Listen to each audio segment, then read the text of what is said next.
तर आज आहे भारताचा 79वा स्वातंत्र्य दिन। सर्वप्रथम स्वातंत्र्य दिनाच्या सर्वांना हार्दिक शुभेच्छा। आता ध्वजारोहणासाठी चाललो ग्रामपंचायतीकडे। इथं शाळेतली सर्व मुलं वगैरे ध्वजारोहणासाठी हजर होती। त्यानंतर ध्वजारोहणाचा कार्यक्रम झाला आणि सरांनी सूचना दिली की शाळेतल्या ध्वजारोहणासाठी सगळ्यांनी हजर राहावे। मग म्हणलं आता जाऊया शाळेत। शाळेतली सगळी मुलं मस्त शिस्तीत रांगेत मोठ्या मोठ्याने घोषणा देत चाललेली शाळेत। मी शाळेत आलो, सगळ्या मुलांनी पटापट पळत येऊन झटापट ओळी केल्या।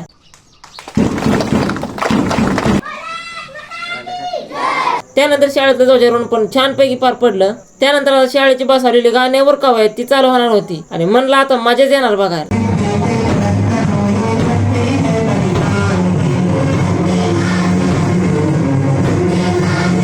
एक नंबर कवायत करत होते बरं का मुलं, एकच नंबर। त्यानंतर काही मुलांनी मराठीतनं, हिंदीमधनं, इंग्रजीमधनं तिन्ही भाषेतनं भाषण केली। त्यातलं हे इंग्रजीमधलं भाषण।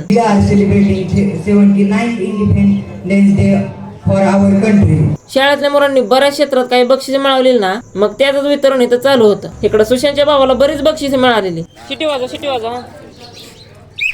त्यानंतर सगळा कार्यक्रम वगैरे झाला।